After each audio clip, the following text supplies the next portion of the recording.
work, brother, if I doing whatever I had to do to survive. I'm not saying what I did was all right. Trying to break out of the ghetto was a day-to-day fight. Across 110th Street, pimps trying to catch a woman that's weak. Oh, across 110th Street, pushers won't let the junkie go free.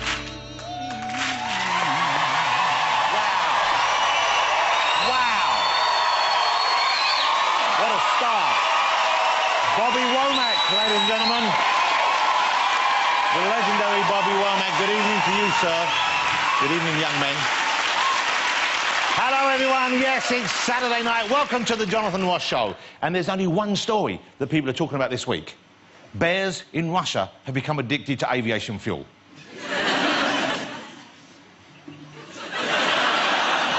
Here's one getting a hit. Look at this. Here's a guy. Look, that's actually what they're doing. And here he is afterwards. You can see why I like it. To be fair, everyone likes a drink at the airport, don't they? And in case you're worried, the bear was fine. Half an hour later, he was back at work. Sticking with current affairs, a chicken has laid a massive half-a-pound egg with 2 yolks, OK? Here's the egg. This is the actual egg. Look at the size of that. Yeah, the ladies are going, oh. Yeah. Now we know how Peter Kay's mum must have felt.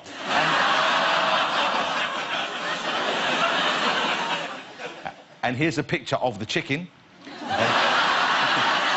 Actually, hang on, that's a picture of a rooster, isn't it? No wonder it hurt.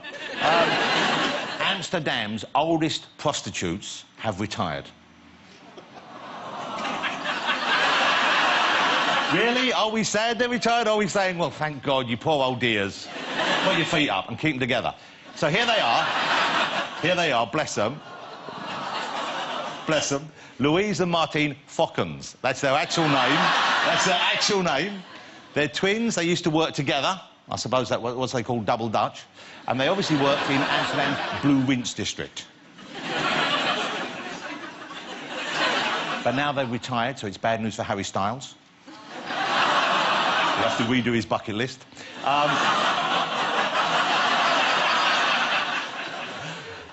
I'm thrilled, ladies and gentlemen, that we do have such a great guest this evening, but in particular, I feel honoured that we have with us the one and only Bobby Womack, ladies and gentlemen. There he is. Hey, brother, there's a better way out. Snorting that coke, shooting that dope, man, you're copping out. Across 110th Street, kids trying to catch a woman that's weak. Oh, across 110th Street, pushers won't let the junkie go free.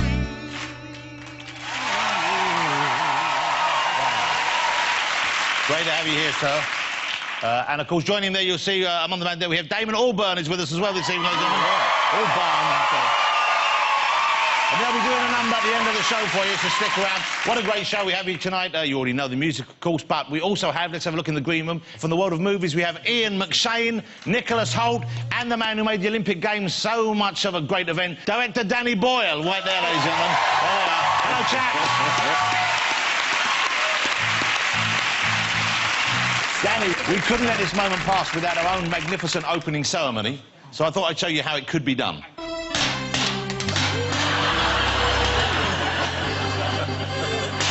This is incredible. How about that?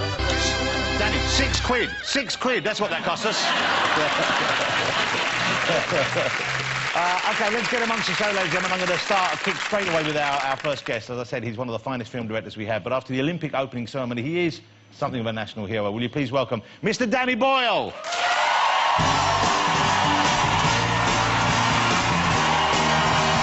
Boyle, ladies and gentlemen. Danny, how are you? I hope you don't feel compromised by that. Danny Boyle.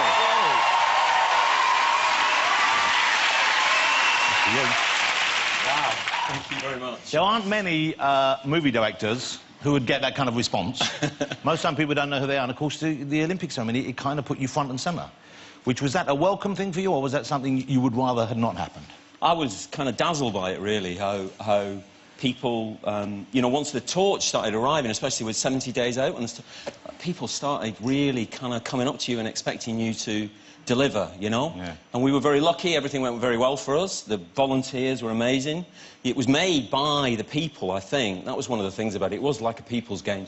So it was these guys, as much as it was the stars or celebrities or even me, it was like, it was these people, the ordinary people who made it, I think, by their belief in it, you know? How did they come back then? Because you didn't lobby for it. They came to you, didn't they? I got offered it, yeah. I was like... and I said yes straight away. And a lot of people said, you're mad to do it. It can't be as good as Beijing. Like yours wasn't quite on the scale of Beijing. No, I think ours had a rustic charm, I like to think. It's interesting because it very felt to me like it was... Antidote is the wrong word, but it was certainly almost like an answer to the Beijing ceremony. And that was very formal, that was very straight-laced, that was very... And you wouldn't expect that because we think of China as having such a fun-loving regime. But it was very kind of... It was very for the state, by the state. Whereas this, I was interested in the fact that, you know, really, they seemed to give you pretty much free rein. Would that be right? Yeah, we did. We had to bash a few people on the head with an Academy Award every now and again to kind of clear them away. But actually, people were very, very supportive. Yeah. And we did make the point that it was going to be... This was for everyone. It was going to try... We were going to try and include everyone. A lot of volunteers and everybody up to and including the head of state. The Queen herself. Yeah, yeah. Well, OK, now that was an incredible moment, and that was a surprise to everyone. How did you actually get her? Because you didn't initially ask her to do it, did you? Well, no, because it was part of the protocol. You have to bring in the head of state and sing the national anthem, and we thought we'll do something different. So we wrote up this idea of the James Bond idea, and we sent it into them, and we were asking, really, for permission for them to accept that it wouldn't embarrass them and we'd get a double, a good double. And we were, like, thinking, you know, Helen Mirren, you know, who could we ask, you know, who's a really good actor?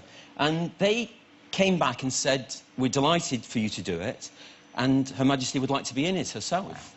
And she would like to, this surreal thing, she would like to play herself, which is quite a surreal idea. Because if she'd have wanted to be Bond, that would have put you in an embarrassing... Yeah, it would have switched, like in Frankenstein. How would you have dealt with that? She said, I want to do something different. I want to do something different. I want to do Daniel Craig. And how was she to work with? Because I wouldn't imagine she's used to taking direction. Well, no, it was... So we did it in the room where she greets the Prime Ministers, and then before we started, I went into the other room, which is where she lives, obviously, and it's, you know, a regular place with newspapers and tea trays and stuff like that. And she said hello, and she said, I've been at the dentist's all morning, so I'm not in a very good mood. Wow. So that put me right in my place straight away. And then she said, what do you want me to do? And I told her, and she said, fine. So we got in and we started doing it. And then she said, don't you think I should say something? So you didn't have any dialogue planned for her? No, initially? there was no dialogue written. She said, don't you think I should say something? And I said, yes, OK. And what do you suggest? And she said, I'll do something. And, and we started shooting. And she turned around and she said her lines beautifully. Wow. And Daniel, I imagine, even though we know Daniel Craig is, you know, a tremendous actor and also a great Bond, but he must have been a little nervous, I would have thought, sharing the screen with the Queen. It was funny us being there, and he was wonderful, actually. There's a moment in it where she walks past him, and you can see him as an actor just thinking, this is weird. I am a fictional spy in the service of a fictional queen, but here's the real one walking by me. This is too much. And off he went and joined the corgis on the way out. And the incredible thing is, you don't know this, but not only did she want the line, but that was her parachuting out of the helicopter at the end, wasn't it? I mean, she insisted, I believe. I can't She does all her own stunts, I've been told. There she is in action. With the royal bloomers on proud display. We had to be very careful with the bloomers, actually. That was one of the things we had to be very careful with. I bet you did. What, did you show them various ones to get royal approval, or were there a pair that you just lifted out of her bedroom? There was consultation, yes. I bet there was. Let's see that moment, because this was such a great moment, and I think it was something which made the whole world sit up and notice what was going on in a way that no one expected. Look at this. Mr. Bond, Your Majesty.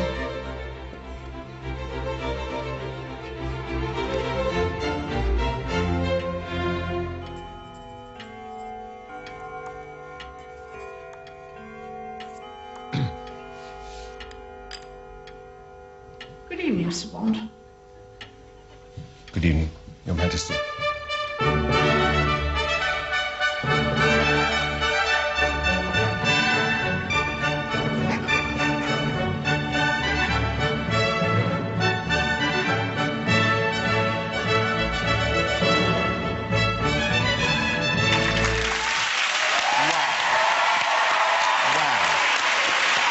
That's it. you've now directed the Queen in one of her kind of, you know, very few screen appearances. I know, and made a little Bond movie as well. I mean, it's, like, amazing. Can we just have a look? Could you show a clip of that last bit again, or just a still from this? It's something I just noticed. OK. Could they have not found a man of, like, similar height to the Queen? I mean, he's like the tallest man I've ever seen. I know. He must be 8 foot tall. He's even taller than Nicholas Hoult. Wow. And he is a very important part of her household. And So he's not an actor then? He's actual staff? No. I think that was one of the reasons that she wanted to do it. Yeah. Is that she wanted to... I think she wanted to show that we have a sense of humour, which was to do with the whole games. I think she also wanted her staff to have a day out with Daniel Craig. What a lovely thing. That's a lovely thing. To get their picture taken with him, because... So they got their picture taken with him? Absolutely, and I really... That was a lovely touch, actually. Was she in the picture as well? Are there pictures that the staff took of her? Yes. And I guess they put them on their own Facebook, whatever it is. Wow.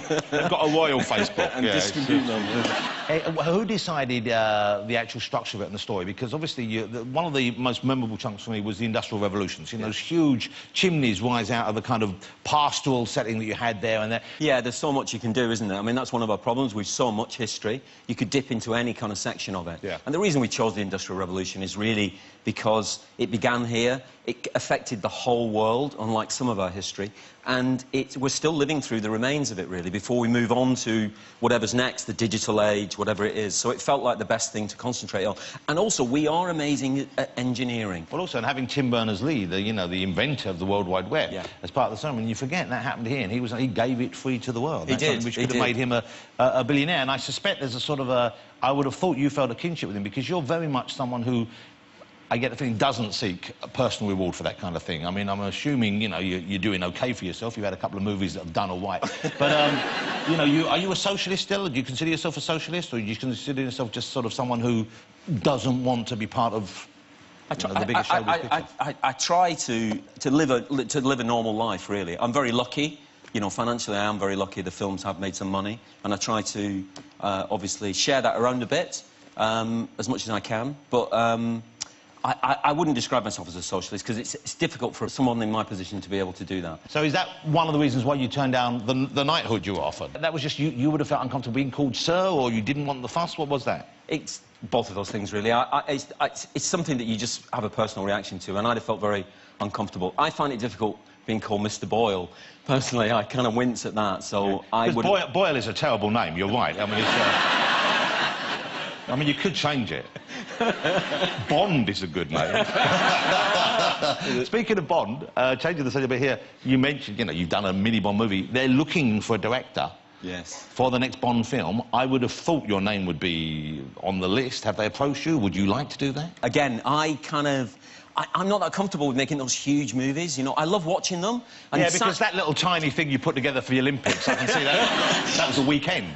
Yeah, no, I thought Sam Mendes made a fantastic job with the last one, and they did do wonderfully well. I was really proud of them watching it, and I love watching them. And I love watching, like, alien movies and, you know, all those huge movies that we all love. But I'm not really the guy to make them. I like making a slightly smaller movie and trying to make it look like $100 million. And is that because of the control that you can hold over a smaller picture? Yeah.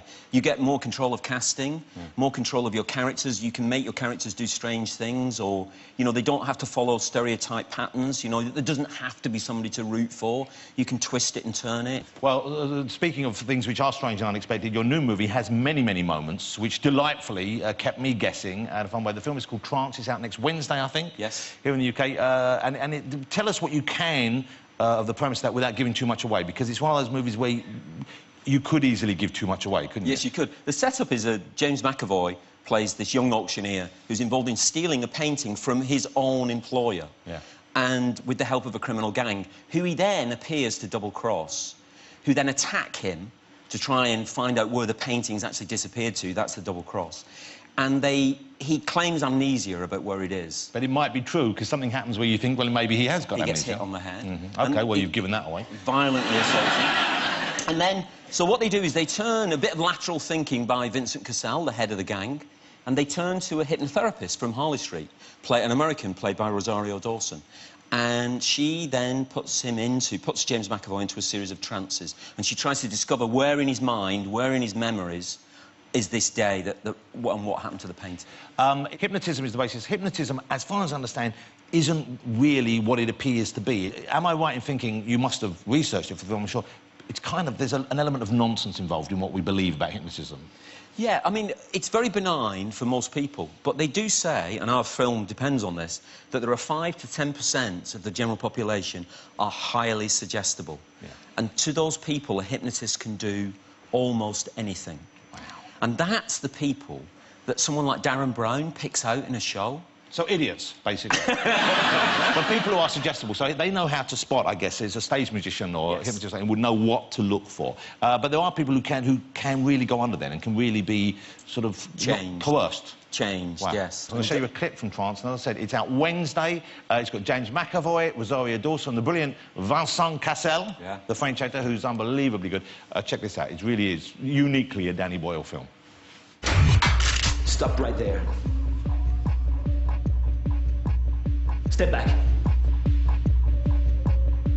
Remember, do not be a hero. Put it down. No piece of art is worth a human life.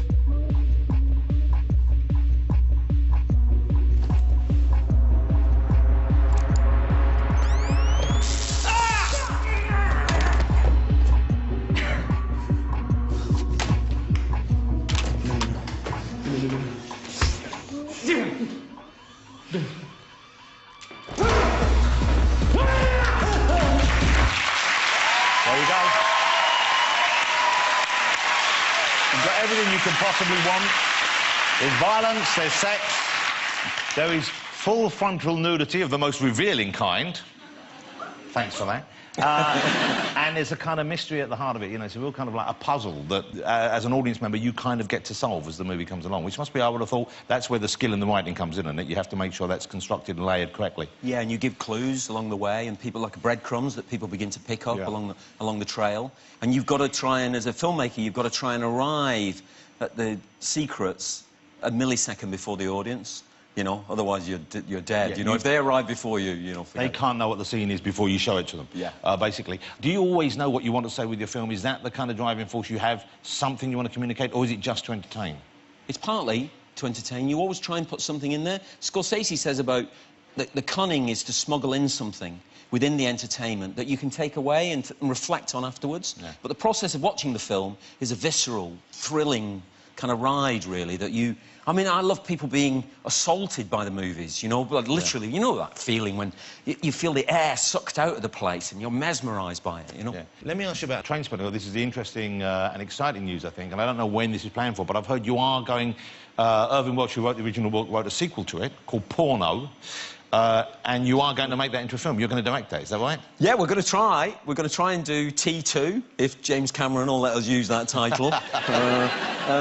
And it's going to look at the same actors playing the same parts, but 20 years later, like a 7 Up, 14 Up, 21 Up. You know, I always find those things amazing, you know, and seeing time pass with people that you're familiar with. But you fell out with Ewan McGregor for a while, didn't you? Yeah, we had a bit of a... We didn't treat him very well. I've got to be honest about it. We didn't behave at our best, really. You learn, you know, and we've apologised. So what happened?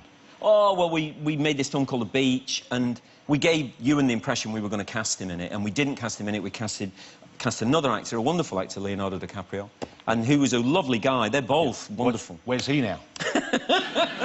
Yeah, what's happened to him? Yeah, so was that outside pressure? Was that studio? Was that money? Was that a financial decision? Or? Yeah, lots of things like that. You know, you think you're moving up. It's the illusion that you think you're moving up in kind of, and therefore you're going to need a bigger star to sell the movie and stuff like that. And you learn to stick with your roots, and we learned, and we made it.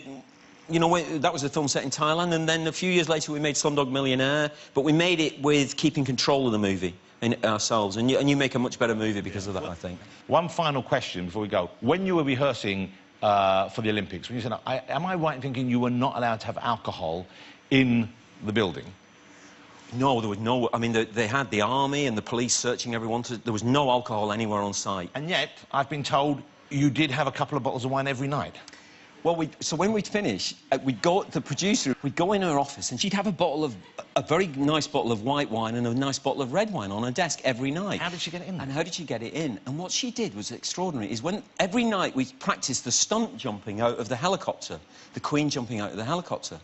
And, of course, the stunt guys who did that jumping, the guy playing the Bond and the Queen, They boarded the helicopter outside the site in an airport in Essex, and they put in their bloomers a bottle of white and a bottle of red, and they parachuted into the Olympic Stadium. That's the kind of inside information we were waiting for. That's incredible. Ladies and gentlemen, join me in saying thank you to the exceptional Mr. Danny Boyle. Thank you, Danny. Thank you. Danny Boyle, but don't go away. Join me after the break. I'll be joined by the fabulous Nicholas Hoult. So don't go away.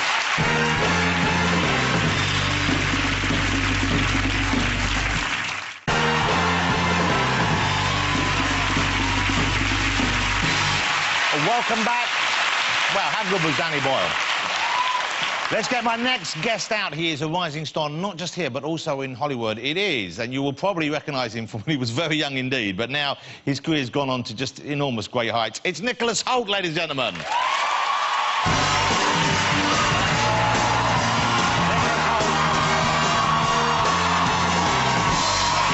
you go, man. Got some fans in tonight. What an unattractive young man you are, Nicholas Hoult. No, it's great to have you here. Hey, I know I mentioned there people know you from when you were young because, of course, you've been making movies since you were young. Everyone knows about A Boy. That was a huge hit, and you were in that. But what age did you start acting? I did. Oh, there's Oh, yeah. you know what? I'm surprised you didn't keep that haircut because Justin Bieber's stolen that now, hasn't he? Yeah, it's pretty similar, isn't it? But yeah, no, yeah, we did that when I was 11. 11. And how old were you when you started acting? 3. I did You my were first play 3? at 3, yeah. So was that like a school thing, or that was a proper job? No, that was a play called The Caucasian Chalk Circle. Wow. Which I don't remember anything about, apart from doing the poster shoot.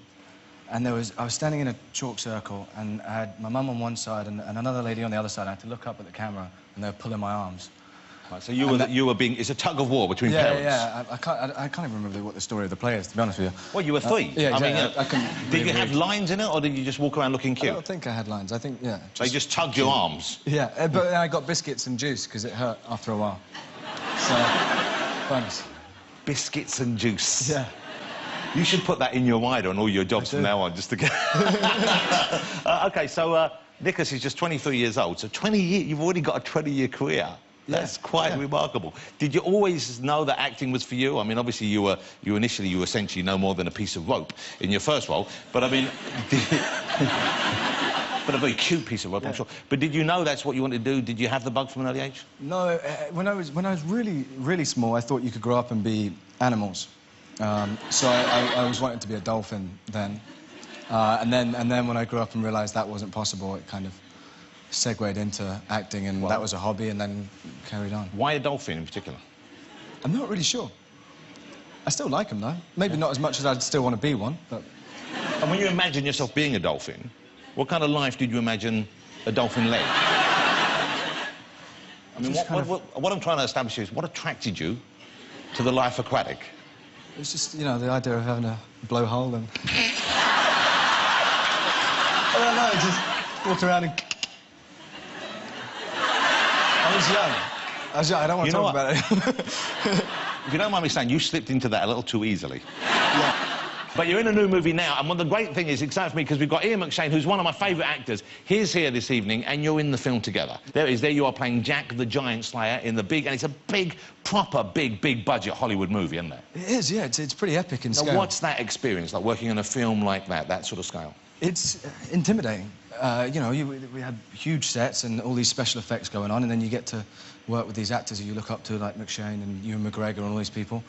And on some levels, it's like the scale is overwhelming. But then there's also, like, the strangest things, like, you're in this massive budget film, and you've been learning to ride horses for weeks and weeks on end. And then it gets to shooting the horse sequences, and you're not allowed to go on an actual horse. So Ian will testify to this. We had to sit on oil drums with bits of elastic holding them up. And we were pulled along behind a truck, and then we had to, like, hump the oil drum in rhythm to make it look like we were on horses. And you'd get to the end of a run, and you'd think, like, I'd sit there in my trailer, and I'd be like, you know, I'm in a big action movie, this is exciting. And then I'd have to go out and hump a barrel in front of all these guys and sit there, and then they'd comment on if your rhythm was off and if it looked realistic. It was shocking and very tiring, actually. A good workout. I bet it was. Surprised. Have you kept the barrel? No. So you've lost touch with the barrel? Yeah, no, I'm not in contact. OK, here's a clip from Jack the Giant Slayer, and it's just opened here in the UK, so if you get a chance, go and see this.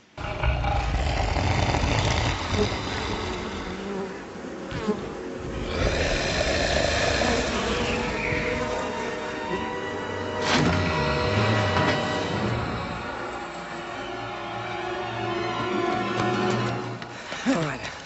The moment he clears that hole, we make a run.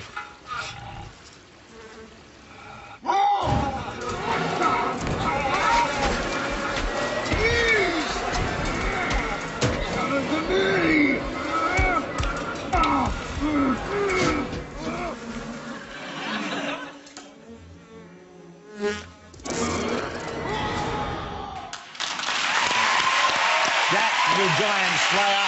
Nicholas plays Jack. He's the star of the movie. That's a big thing to carry. No, the Giants are definitely the stars of that film. The Giants and the Beanstalk. I'm very excited when I heard you doing that. I'm very pleased your career's doing so well. I mean, not that I'm involved in any way, but I've followed you and I've enjoyed your work since About a Boy. I loved Nicholas in Skins. Did you remember Nicholas in Skins, which was just a great series?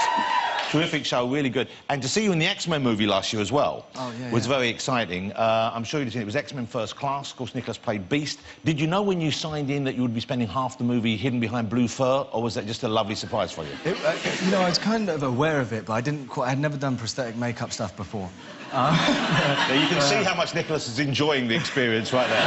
You know what? They had a little camera placed on me during those scenes because it got so hot in there that they were worried I was going to pass out because literally none of my skin's available to breathe. So you know, actually, with that on, you look a little bit like Ian McShane. Yes, what? Nothing. We're just saying hi. Well, oh, we're talking about other things. Good, Good. don't worry. Don't worry. Carry on, you beast. Shh. Sexy beast, please. Sexy beast. Maybe not. So you're doing, this is the exciting thing, if you like the X-Men films, you like the last one, you're doing the next X-Men movie, of course, and that's about to start shooting this summer, is that right? Shooting, I think they start shooting in a few weeks, actually, and Bryan Singer, who directed Jack, is going to direct that. Who started the X-Men kind of films. Yeah. Do you get recognised a lot more now than you used to? I guess with the X-Men films and with Jack the Giant Slayer, you are going to get... I mean, I know we had a lot of fans turn up outside this evening in the studio. I guess I get recognised a little bit more from that, yeah. It's odd, people don't often come and actually talk a lot of the time. They kind of just follow you at a distance. It's kind of this odd spy game I've got. They're not on. fans, they're stalkers if they're doing that. And you spot them, you clock them, and then you see them, like, clock you, and then they'll just be, like, 20 yards behind wherever you're going, and then I'll start going into random shops and, like, trying to dodge them, ducking behind clothes rails, and then shimmying out. It's quite a fun game. So you did see me when I was in... nothing else to do. When I was in TK Maxx that time. TK Maxx, I used to love...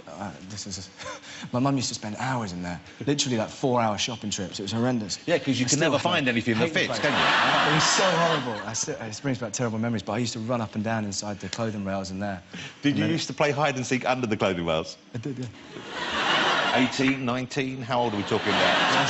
Just before coming here tonight. How lovely to have you on the show. I'm so thrilled your career's going. It's going great guns, isn't it? Last time I ripped my trousers. Did you rip your trousers when you came on the show? Yeah, and I was, like, trying to hide my pants because they were bright white and I had a dark suit on. I wondered why you were grinding. This time I did, like... He was sitting there, he was sort of doing that, like that, and I thought, man, that's having a very strange effect on this young man. On the carpet. Yeah, it was really odd. But this time, like, in warm-up, I was in the dressing room back there, and I just, like, popped out, like, no one was looking. I was like... and just practiced sitting down really hard, just to make sure they weren't going to rip. I did a hard squat in preparation, so I was really ready. Now we will all be staring at your ass when you leave, you know that, don't you? Just in case. How great to have you here. Ladies and gentlemen, Jack the Giant Slayer is out already, starring Nicholas Hoult. Thanks very much. Thank you, OK, join me after the break, please. I'll be chatting to Nicholas's co-star, the fantastic Ian McShane. Don't go away.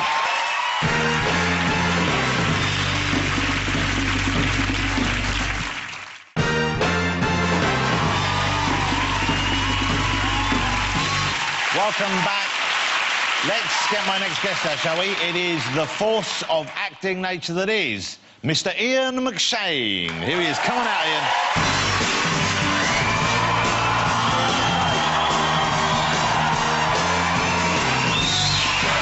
Ian, great to see you. Hello, brother. How are you? Well, you look great. Come on, sit down here. Just over here. Sit down here. You look incredible. Hi. Can I share with the audience, do you mind your age, Ian? Because you do look absolutely remarkable for it. Ian is 70 years old. Incredible. No way would anyone think you were 70. No way. No way. And I still don't have an arse, as I believe you once remarked. No. Yeah, well, you're slender from the waist down. Slender from the waist. Well, you're slender from the waist up as well. Thank you, darling. What's your life like out in America? Because you've been in Los Angeles for quite a while now. Yeah, but I've lived there on and off for 35 years, John. I just came back a lot, Jonathan, to do, like, when I did Lovejoy, I was still living there. My wife's American. Oh, so you were there during that period as well? Well, no, I mean, kept a place there, yeah, but obviously I wasn't, you know, I didn't commute quite as often as I do now. No, but the last 10, when I went back to do Deadwood, which was 10 years ago, we moved from in Hollywood to the beach, so I live in Venice Beach. Wow, and that's a very So what keeps me area. out is long walks on the beach. So you do that? You go out with the wife for a long walk? No, long walks, or without the wife. With the whales, go and look at the whales, go and see the fishermen on the beach. You can see whales from the beach in Los Angeles? You can see them coming out. There's pods going down going down now towards killer whales going down towards San Diego. I didn't know that. Oh yeah, lovely. You must get recognised a lot in the States now, especially after Deadwood. Sometimes for Lovejoy, believe it or not, which is the funniest thing. Even in America? A lot of people like today, yeah. Wow. Because it was a quite big hit on PBS. Yeah. Oh my goodness, look at that, yeah. There he is, yeah. Never had a first name. And you know what's interesting now is a lot of the time they bring back the old shows, they bring back the old characters. I'm sure they must have asked you, would you do another... Yeah, they did, but what are you going to do, bring it back? I mean, there was talk before, they said, would you be interested if we come back? And I said, why? It's like, it's tired. If you brought it back, you know, why don't you make it a girl? He had a daughter in the show. Make it, you know, Lovejoy, and the first time she appears, it's a girl. That would be You could play a girl? No, I would not wear a wig, see. Jonathan. Sorry. No, I could play a dad. He'd come in and say, this is the daughter, that whatever. But, I mean, that's... Ian, like, you need to wear a wig. I can see how proud of you are of your lustrous locks. I heard even when you were in a recent show, you refused to shave a monk's patch in the back. Christ, I'm going to shave... Yeah, oh, and Pillars of the Earth. They said, yeah. They said, in the contract is, you'll be in a lovely hotel in Hungary, and you'll be there for 6 months, you'll get expenses, you'll get 4 airfares, and you have... I said, pardon, what was that? He said, you have to shave a little hole in the head that looked like a monk. I said, no way. So I went to the Japanese place here and had it straightened and down, and then went there, and of course they just stuck a thing on it, and you didn't see it. But all these English actors were going, why haven't you got a hole in your head? Because I'm not a monk, you know. But I don't think anyone thought they were monks. They were actors playing monks. No, I said mug, not monks. A mug, I see. You work with some of the greats. Richard Burton. I mean, to be in a movie with Richard Burton, and they don't make him like that anymore, do they? No, they don't. He was great. Well, the funny thing is, I was talking... when was it? I had lunch with Ray, Wing Commander Winston, last year, and Winston said to me, do you know something, McShane? He says, I was watching... The Gulf War start... He said, they were showing Villain, and then they broke in halfway through the show and said, we regret to inform you the Gulf War has started, and they cut away. I said, when the war stopped, did they continue showing it again? The war is over, we will now go back to Villain, starring Richard Burton. No, it's funny, isn't it? Well, I've got a clip of you in that. You have? I have, because I remember seeing this movie when I was a kid, and it kind of scared me. It's a good movie. The men in it are, you know, they're frightening men, and it struck me as being, certainly when I was younger, as a very realistic portrayal of criminals of the sort that we didn't see so much. They're not glamorised in any way, and they're kind of presented as... Well, Richard played a kind of composite of the Cray twins at the time. I thought it was a very undervalued movie. It did very well, but it was sort of a bit... Burton wasn't at that period of his life, of course, because it was overshadowed by his relationship with her. Yeah. So they were all saying, how, he's not an actor. You go, well, try working with him. The guy was great, and a great guy, too. Well, he's great. Even this scene, and it kind of looks a bit dated, obviously, the clothes and the setting, but when he comes to stage, even before he says anything, he's scary. Look at this. Wolf? Wolf? Hello, darling.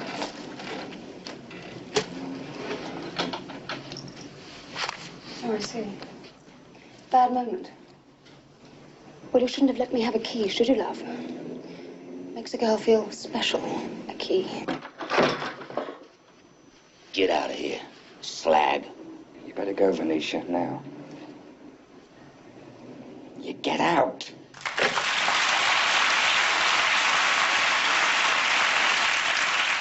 Quite risque for 1970. Well, yeah, because your gay lovers there, and that was quite a bold thing to do. Yeah.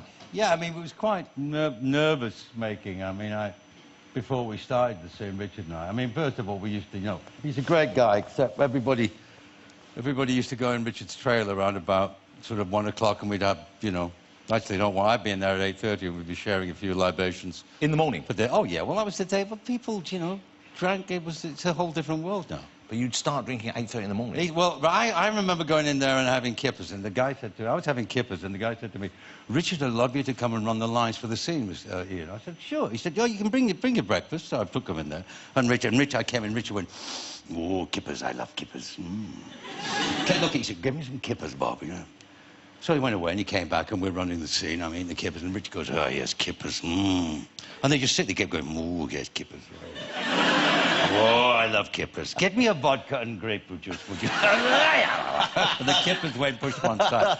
I said, well, I might as well join you. So the kippers got him in the mood for the vodka got him in the mood juice. for, well, the smell of kippers can make you want a vodka and grapefruit juice. You know? But you have, what a career you had. I mean, there can't be many opportunities you missed. Can't be many things you look back on and regret. Or are there? Well, I think, you know, there's two things in life. I think it's good luck and bad luck, and most of it, professional-wise, whatever, I'm very lucky to be still, you know, doing gigs and getting in there, and like Jack, which was a lot of fun to make with Nick and Brian Singer. It's a pretty good movie, actually. Let's have a look at you in it, because you play the good guy for once, because often you do get, you either, these days it seems, the bad guy or the kind of, you know, borderline good bad guy. But here he's kind of out. So that must be quite a nice change, I guess, is it? The golden armour. I had the golden armour and a golden helmet. But the golden armour was very funny, because I couldn't hear a word anybody else was saying half the time. It also squeaked a bit when I walked, so I had to dub the... It looks great, and the horse is also decked out in gold. But afterwards, I had to dub the whole movie, because every time you get... So you have to be in the studio and dub for 4 hours the entire movie. You look good in gold, though, if you don't mind me saying. OK. People might not know this, but Ian is also a talented singer, so much so that he had an album out here during what we now refer to as Lovejoy Mania, which went gold here in the UK. Oh, I've got it, absolutely. This is 20 years ago. Now, I'm going to show a clip of you singing, OK? But the reason I'm going to show you this clip, and I think you're going to enjoy this very much... And Mr. Womack is going to come after this. Don't worry, well, you know why this is going to be fine, because you only hear a little bit of singing. What I want to do is I want to use this to illustrate so that maybe Damon, who, you know, needs a bit of stagecraft, and also Bobby, if they ever wonder what to do during an instrumental break, look and learn. Here's Ian on Pebble Mill. Here we go. Check this out, Ian. This is funny. And your destination, you don't know.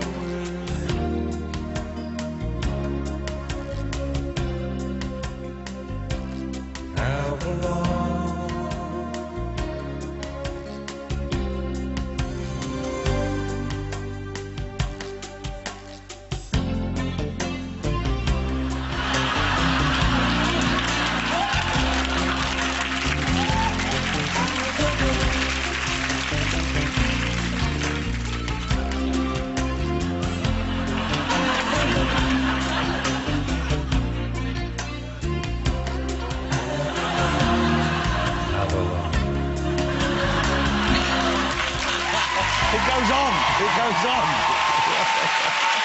It goes on for...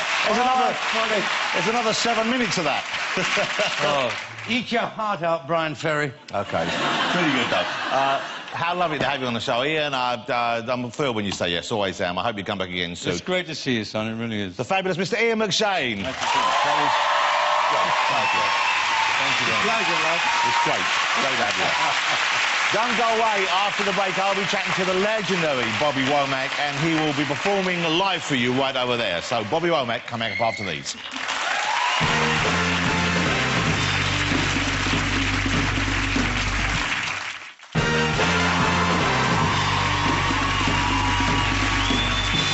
Welcome back. Let's get my next guest out. He is, without needing to exaggerate or overstate the case, he really is. In the music industry, he is a legendary figure. We're delighted, we're thrilled, we're very lucky to have him here this evening. Ladies and gentlemen, the one and only Bobby Womack. Here he comes.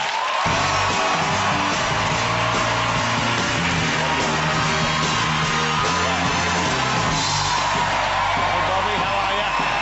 Good to see you, Bobby. I'm fine. Thank you, sir. Can I give you a hand over here? This is the way, just anywhere here, on the couch. Shove up. Come a bit this way, Bobby. Come a bit this way. Come a bit this way. Come here. Bobby Womack, who has come dressed as our couch this evening. So, hey, this is the exciting thing for me to have you here. Is I've been a fan of yours for so many years, but I didn't believe your career had been going on for as long as they told me it had. They said 60 years. I said that can't be possible, but apparently yes, you've been performing for 60 years. Is that right, Bobby? Yeah, time fly. Wow. You know, time fly. But I'm glad to be in London tonight. Wow. I think that we have a picture there of you with some of your brothers, the Womack brothers you were performing as. Oh, yeah. Well, is that when you were doing, initially, were you doing gospel to start with? To the left at the top. Wow. The good-looking guy.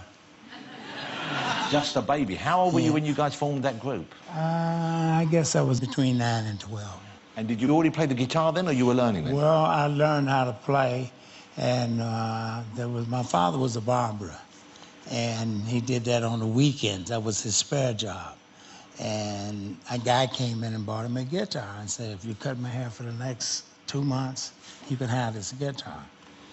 And so the guitar was better looking than the furniture that was in our house at the time. So it was a valuable thing for you. So it was very valuable. My father said, don't ever touch this guitar. So as he was telling me, being the guy that I was, I touched it, you know, and I started rehearsing every day when he would go to the steel mill where he worked. And I could see him coming around the corner. So I put the guitar back. And my mom was always saying, I hate to see you. Freddie, he's gonna catch you, you know. And one day I broke a string, and the string popped. And that's had to be the scariest day of my life. It's because I know I was gonna get whooped into the middle of next week. That's a long whooping. And I remember my father came home and he kept asking me, he says, go fetch me my guitar. So I kept telling him, Pop, you need a rest. Let me give you a massage. He said, and he would go for it a second, and then he said, fetch me the guitar. So he got the guitar, and I remember him playing it for at least 5 minutes. And I said, Pop can't even play. He don't even miss that string. So then he looked, and he said, who's been playing with my guitar? And all my brothers pointed, Bob. So he said, find me the longest switch and bring my razor strap. So, you know, I'm walking and I'm saying, damn, I can't believe I'm going out to find a switch so he can kill me with it. What do you do now when you're performing then, presumably, because... Well, the greatest thing that happened for me was I ran into a group called Gorilla. And I had never heard of the group. So you hadn't heard of the Gorillas before? Because I had been out of circulation. When I quit singing, they had a group called the Monkeys, you know. And so I thought my daughter was joking when she walks in one day and she said, Dad, what are you doing listening to Gorilla? So I said, is that against the law? I said, they want me to sing with them. She said, Dad, that's your break. That's what you've been waiting for. So I said, well, I don't know, because I was thinking that in all of that time, I said, I could not have a voice, you know, anything. I mean, I would hate to not be able to bring something to the table. And it was the best thing that ever happened for me.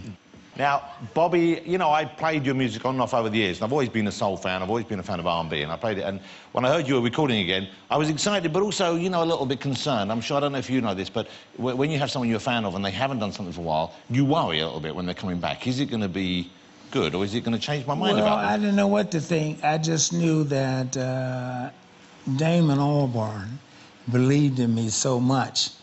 And it was the perfect break for me because he reminded me of me at a younger age. He was so creative and had so much fire, and everything fell in place. Everything that I wanted to do, that I was always fighting with the record companies about, because it was a big change from what's happening now and what's happening then.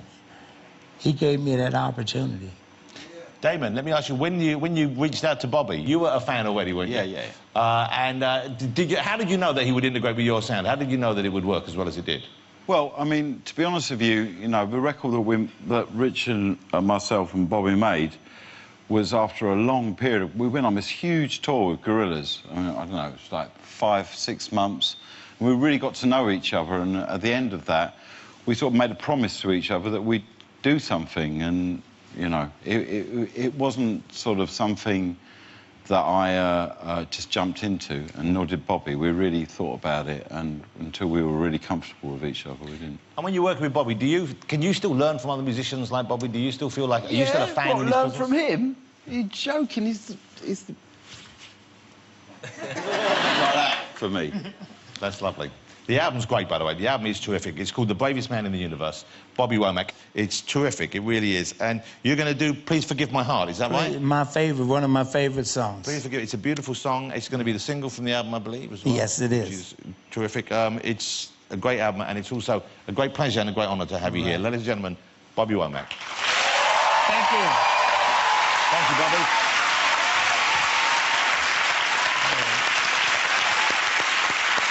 Thanks to all my guests tonight. Next week on the show, my guests are the quintessential Irishman, James Nesbitt. We've got supermodel Jordan Dunn here. The mighty Depeche Mode will also be chatting and performing live. But now, to finish the show this evening, playing Please Forgive My Heart, it is the one and only Bobby Womack.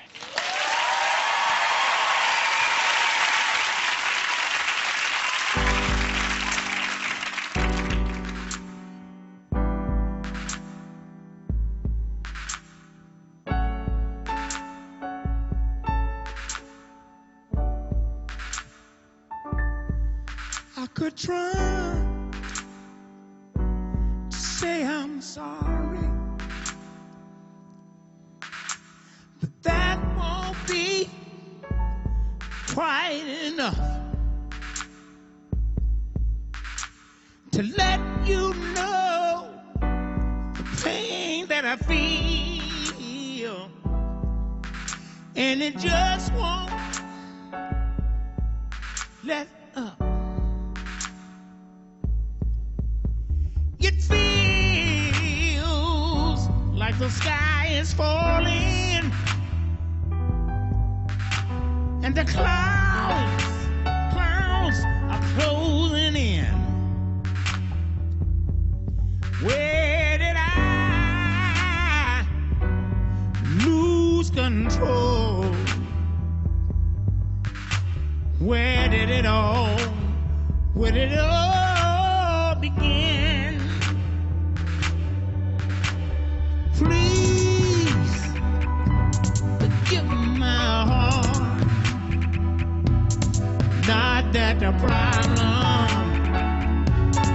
lies anywhere in there. I'm a liar. I'm in a dream, going on my way. I got nothing to rely on. Dawn is a solid witness to the blindness of the night, and we see our reflection so clear in the blush of the morning light. Time can pass so slowly when you face your burden down. Terms is not commuted, and it lingers without a sound. Oh, please forgive my heart. It's not that the problem lies anywhere in there. I'm a liar. I'm in a dream, going on my way. Nothing to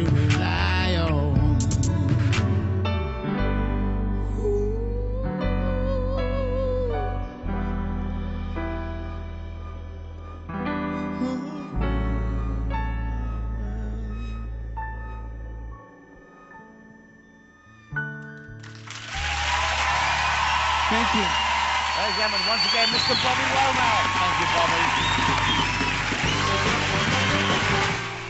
Still coming to terms with events from last week, there's a rather sombre mood in Coronation Street tomorrow night at 7, and then it's straight back to work for Christopher Foyle in the brand new series of Foyle's War tomorrow night at 8. Back to tonight here on ITV, and it's the news and weather next.